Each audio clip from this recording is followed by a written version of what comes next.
toute première fois que j'ai entendu parler de toi, c'était pour la première interview de ce média, Phase B, où j'ai interrogé Raphaël Jouzot, le réalisateur des Belles Cicatrices, et il m'a dit que il avait été ton étudiant en fait. Est-ce que pour toi c'est important justement de transmettre des techniques, comment raconter des histoires, etc. Oui, Raphaël Jouzot, ça a été mon étudiant, mais il y a un certain temps déjà maintenant, aux ateliers de Sèvres. Et je dirais que la transmission, c'est pas forcément quelque chose que je fais naturellement dans le cadre de l'enseignement, parce que j'enseigne assez peu. Mais si je peux transmettre des choses à des personnes qui sont par exemple en stage sur le film ou qui sont, je sais pas, autour de moi et qui ont besoin de conseils. Enfin, ça m'est arrivé de répondre à des mails, voilà, avec des questions ou d'essayer de rencontrer les gens quand je peux. Et ça t'est arrivé par exemple de collaborer, de transmettre sur la construction de Une Fugue? Sur Une Fugue, j'ai pu pas mal transmettre parce que j'ai eu plusieurs stagiaires qui se sont succédés sur le film. Et en fait, je considère que bon, voilà, quand on est en stage, tout ce qu'on fait, ça doit d'abord être utile à soi-même. Et donc, ça doit être utile aux personnes qui sont en stage. Et pas forcément au film, c'est-à-dire qu'on a pris, parfois on a gardé une toute petite chose, mais l'idée c'est que les personnes puissent venir sur le stage et apprendre des choses et du coup, qu'il y ait une transmission, que je puisse discuter de tout un tas de choses. Après, ça vient naturellement, c'est pas du tout moi qui arrive et qui enseigne, c'est juste au fil de la discussion, je pense qu'il y a des choses qui se transmettent et qui se partagent, mais dans les deux sens d'ailleurs. Et toi, tu as eu l'occasion donc de faire des courts-métrages, mais aussi un long. C'est quoi le format où on a le plus de liberté pour raconter des histoires, tu dirais? Le format où on a le plus de liberté, je pense que c'est le court-métrage. Ça me paraît assez évident, on est soumis à moins de pression financière. Il n'y a pas les distributeurs, les chaînes. Enfin, il y a des chaînes des fois, mais elles nous laissent quand même les coups des franges pour faire ce qu'on veut, en gros, hormis des grosses bêtises, mais c'est assez libre le court-métrage. Et tu es un peu multicasquette sur le film Une Fugue parce que tu as réalisé, tu as écrit l'histoire, tu dessines. C'est important de savoir faire plusieurs choses quand on fait un court-métrage?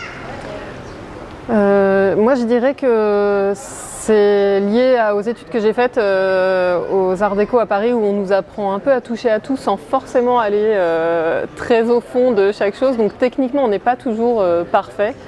Mais moi ça m'a donné envie justement de m'entourer et par exemple à l'écriture je suis pas toute seule, je coécris avec Johanna Krawczyk qui est c'est une vraie collaboration, c'est vraiment à deux. À la réalisation effectivement là je suis seule mais j'aime bien co-réaliser et c'est vrai que en tout cas sur ce film là j'ai pas animé, ça m'arrive d'animer. Sur celui-là il y avait trop de peinture, il y avait trop de choses visuelles, on va dire picturales à fabriquer et notamment les décors et ensuite tout ce qui était de peindre les animations. Donc ça, pareil, j'étais très entourée, mais c'est vrai que ça a été une grosse partie du travail au moment de la fabrication. Et est-ce que tu as eu quelques références ciné en fabriquant ce film? Mais on m'a posé plusieurs fois la question et c'est très bizarre, mais pour ce film, c'est comme si je suis incapable de citer des références. Et d'ailleurs, je me rappelle qu'au moment de l'écriture du dossier, j'en ai très peu cité, hormis les contes en fait. Mais c'est pas des références cinéma, c'est des références plutôt de l'ordre, de la littérature. Et les personnages dans ce film, ils parlent pas.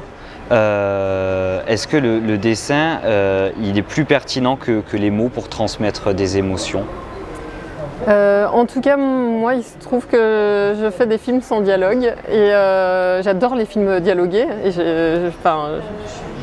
j'ai rien contre les dialogues, c'est juste que ça ne me vient pas quand j'écris mes films. Et j'aime beaucoup passer par l'image, par des petits détails dans les gestes, par le montage. Voilà, j'essaye que les choses marchent sans dialogue. Et sur le film, il a été question à un moment donné d'introduire une voix off. Et puis finalement, elle est repartie. La seule chose qui reste des voix, c'est dans la musique en fait. Et oui, justement, puisqu'il n'y a pas de dialogue, il y a de la musique. Elle occupe une place centrale. Comment est-ce que tu as travaillé avec le compositeur? C'est venu directement? Ça s'est passé comment cette collaboration? La collaboration avec le compositeur, ça s'est fait vraiment dès les tout débuts du film. Je lui ai parlé du film, je lui ai dit que j'imaginais bien des voix, des chœurs, et lui il a commencé à faire des propositions sur maquette. Proposition qu'on a ensuite mis à l'épreuve du montage. Du coup, il a retravaillé ensuite. Et après, à la toute fin du film, on a été enregistré en studio avec 2 chanteuses, Fiona McGowan et Chloé Astor, et une violoncelliste qui s'appelle Pauline Buet, qui ont fait un travail hyper fin, hyper délicat et que j'ai trouvé vraiment un moment un peu de grâce comme ça dans le film. Et bon, on en parlait juste avant l'interview que tu accompagnes le film dans des projections indépendantes. C'était le cas où nous on s'était rencontrés à la projection d'Arte à la Cinémathèque. Est-ce qu'il y a une remarque en particulier qui t'a marqué, ou un avis qui t'a particulièrement marqué venant du public? Il y a certaines personnes qui ont vécu un deuil et parfois perdu un frère ou une sœur. Et elles viennent, ça m'est arrivé plusieurs fois qu'elles viennent me voir et me le dire. Et je me suis dit, c'est que le film, quelque part, atteint son objectif. Il est compris, même si il reste très mystérieux. Et une autre remarque qui m'est arrivée 1 ou 2 fois, mais pas si souvent que ça, et souvent avec des publics jeunes, on m'a demandé pourquoi ils étaient en maillot de bain. Et alors, qu'est-ce que tu leur as répondu? Et en fait, je me suis dit, c'est trop marrant parce que autant j'ai pensé à plein de choses quand j'ai questionné le film, autant ça m'est venu hyper naturellement. Pour moi, c'est une nuit d'été, il fait hyper chaud, je l'ai écrit, on vit des périodes de canicule régulières. En fait, j'ai 2 enfants, et dès qu'il se met à faire ce temps-là, un peu plus de 22 degrés, ils sont à moitié à poil dans la maison. Ils se baladent comme les 2 enfants en maillot, quoi. Il n'y a pas de, c'est des âges où il y a une forme de, ça me semblait assez naturel de les voir évoluer comme ça dans la forêt. Il y avait aussi quelque chose de l'ordre de leur peau qui se détache sur le fond sombre. Et on est plus libre, tu dirais, la nuit?